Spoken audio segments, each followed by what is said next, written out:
بسم اللہ الرحمن الرحیم۔ اللہ کے بابرکت نام کے ساتھ فنکشنل اردو کورس کوڈ 101 کے تیسرے لیکچر کے ساتھ ناچیز حاضر خدمت ہے۔ رموز اوقاف کے حوالے سے ہم نے دوسرے لیکچر میں سکتہ، وقفہ، رابطہ اور تفصیلیہ تک پڑھ لیا تھا۔ اس کے بعد ہم ختمہ کے بارے میں جانیں گے۔ جیسا کہ اس علامت کے نام ہی سے ظاہر ہے، یہ علامت تحریر میں جملے کے خاتمے پر اس وقت لگائی جاتی ہے جہاں بھرپور ٹھہراؤ ہوتا ہے۔ اس علامت کو وقف مطلق بھی کہا جاتا ہے۔ انگریزی زبان میں اسے فل سٹاپ کہتے ہیں اور محض ایک نقطے سے ظاہر کرتے ہیں، مگر جن زبانوں میں منقوط حروف کی کثرت ہو وہاں علامت التباس پیدا کرتی ہے، اس لیے چھوٹا سا خط لگا دیا جاتا ہے۔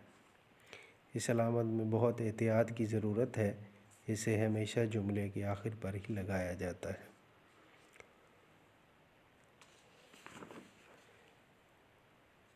ختمہ کے بعد سوالیہ، یہ علامت جیسا کہ اس کے نام ہی سے ظاہر ہے کسی سوالیہ لفظ یا جملے کے آخر میں لگائی جاتی ہے۔ اردو میں اسے استفہامیہ بھی کہتے ہیں۔ اس علامت سے ظاہر ہوتا ہے کہ کوئی سوال کیا گیا ہے اور جب تک اس کا جواب نہ ملے خیال نامکمل رہتا ہے۔ آج کون سا دن ہے؟ اس جملے کے بعد سوالیہ کی علامت کا استعمال کیا جائے گا۔ شعری مثال کے حوالے سے دیکھا جائے تو شعر کی صورت میں اس طرح سوالیہ کی علامت کا استعمال کیا جائے گا: کیا وہ نمرود کی خدائی تھی، بندگی میں میرا بھلا نہ ہوا؟ تو کیا سوالیہ ہے، تو کیا وہ نمرود کی خدائی تھی، اس مصرع کے بعد سوالیہ کی علامت کا استعمال کیا جائے گا۔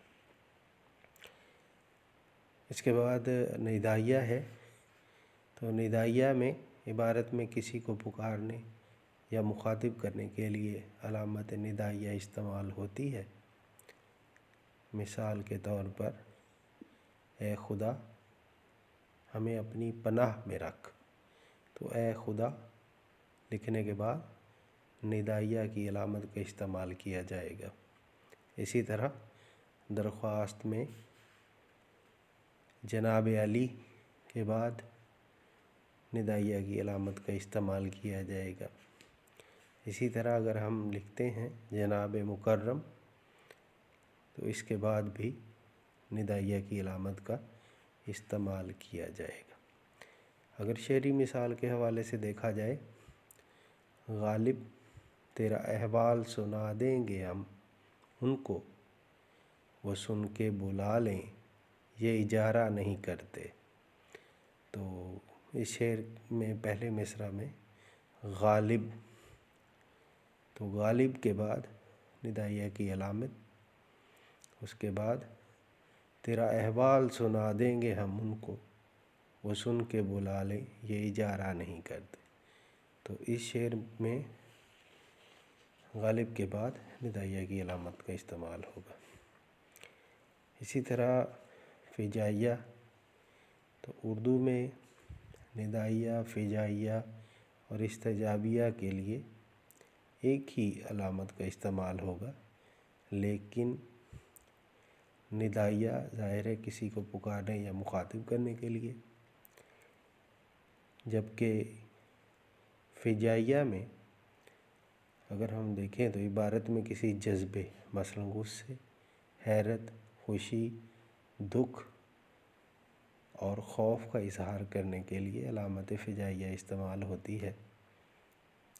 مثال آہا ہم میچ جیت گئے، تو آہا کے بعد فجائیہ کی علامت کا استعمال کیا جائے گا۔ اسی طرح اف، کتنی گرمی ہے، تو اف کے بعد ظاہر ہے یہ جذبات کا اظہار ہے، تو اس لیے اف کے بعد ندائیہ کی علامت کا استعمال کیا جائے گا۔ اسی طرح شعری مثال کے حوالے سے دیکھا جائے، عشق نے غالب نکما کر دیا، ورنہ ہم بھی آدمی تھے کام کے۔ تو غالب کے بعد بھی فجائیہ کے علامت کا استعمال کیا جائے گا۔ اس کے بعد ہے استجابیہ۔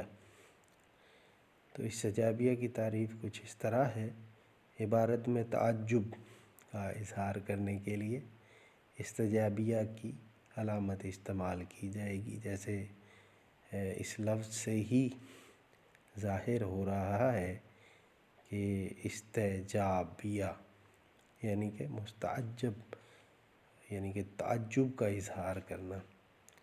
مثال اس کی کچھ اس طرح ہے، واہ محسن نے اتنا بڑا کارنامہ سر انجام دے دیا۔ تو واہ کے بعد استجابیہ کی علامت یعنی سائن آف ایکسکلیمیشن کا استعمال کیا جائے گا۔ اسی طرح اگر ہم کہیں کہ خدایا ہماری دعاؤں کو قبول فرما، تو خدایا کے بعد استجابیہ کی علامت کا استعمال کیا جائے گا۔ اسی طرح ایک اور مثال دیکھیے، کاش ہم میچ جیت جاتے، تو کاش کے بعد استجابیہ کی علامت کا استعمال کیا جائے۔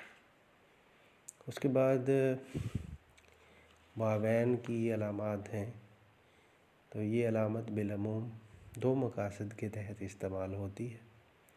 اس علامت کا استعمال کسی کا قول اسی کے الفاظ میں نقل کرتے وقت یا کسی اقتباس کا اندراج کرتے وقت اس قول یا اقتباس کی ابتدا اور اس کے آخر میں کیا جاتا ہے، جس کا مفہوم یہ ہوتا ہے کہ واوین کے اندر والی عبارت قائل کے اصل الفاظ میں بیان کیے جاتے ہیں۔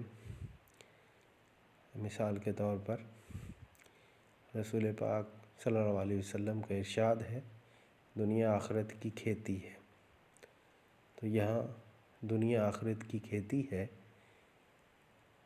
کہ آغاز اور اختتام پر واوین کا استعمال کیا جائے گا۔ اسی طرح ایک اور مثال دیکھتے ہیں، قائد اعظم نے فرمایا، اتحاد، تنظیم اور یقین محکم ہمارے لیے آج بھی مشعل راہ ہے۔ تو اتحاد، تنظیم اور یقین محکم کے آغاز و اختتام پر واوین کی علامات کا استعمال کیا جائے گا۔ اس کے بعد ہے قوسین یا خطوط وحدانی کا استعمال۔ تو اس علامت کو کسی عبارت میں جملہ معترضہ کے دونوں اطراف لگایا جاتا ہے، اس طرح وہ لفظ جملہ اس عبارت سے ممتاز ہو جاتا ہے۔ اردو میں قوسین اور خط کا استعمال ایک ہی ہے، اور یہ لکھنے والے کی مرضی پر منحصر ہے کہ وہ قوسین کا استعمال کرتا ہے یا خط کا۔ قوسین کے استعمال کرنے میں اس بات کا خیال پیش نظر رکھنا ضروری ہے کہ ان کے بے جا استعمال سے عبارت میں بے ربطی پیدا نہ ہو۔ بہت سے لکھنے والے اس بات کی پرواہ نہیں کرتے، جس سے عبارت کا حسن ماند پڑ جاتا ہے۔ اس کے حوالے سے مثال ہم دیکھتے ہیں، جیسے خواجہ میر اثر مثنوی خواب و خیال کے مصنف خواجہ میر دد کے بھائی تھے۔ تو یہاں خواجہ میر اثر کے بعد قوسین کا استعمال کیا جائے گا، مثنوی خواب و خیال کے مصنف، اس کے بعد خواجہ میر دد کے بھائی تھے۔ اسی طرح ایک اور مثال دیکھتے ہیں، علی کا بھائی قوسین میں احمد میرا ہم جماعت تھا۔ اسی طرح ایک اور مثال دیکھتے ہیں، علامہ اقبال قوسین میں مفکر پاکستان سیالکوٹ میں پیدا ہوئے۔ تو اس طرح کسی عبارت میں لفظ معترضہ یا جملہ معترضہ کے دونوں طرف قوسین یعنی خطوط وحدانی کا استعمال کیا جاتا ہے۔ اس کے بعد خط ہے۔ یہ علامت بھی ایک چھوٹے سے خط مستقیم یا لکیر کی صورت میں لکھی جاتی ہے۔ قریب اسی طور پر استعمال ہوتی ہے جو قوسین کا محل ہے، یعنی خط میں لفظ معترضہ یا جملہ معترضہ کے پہلے اور آخر میں لگایا جاتا ہے۔ تو مثال اس کی کچھ اس طرح ہوگی: اب تو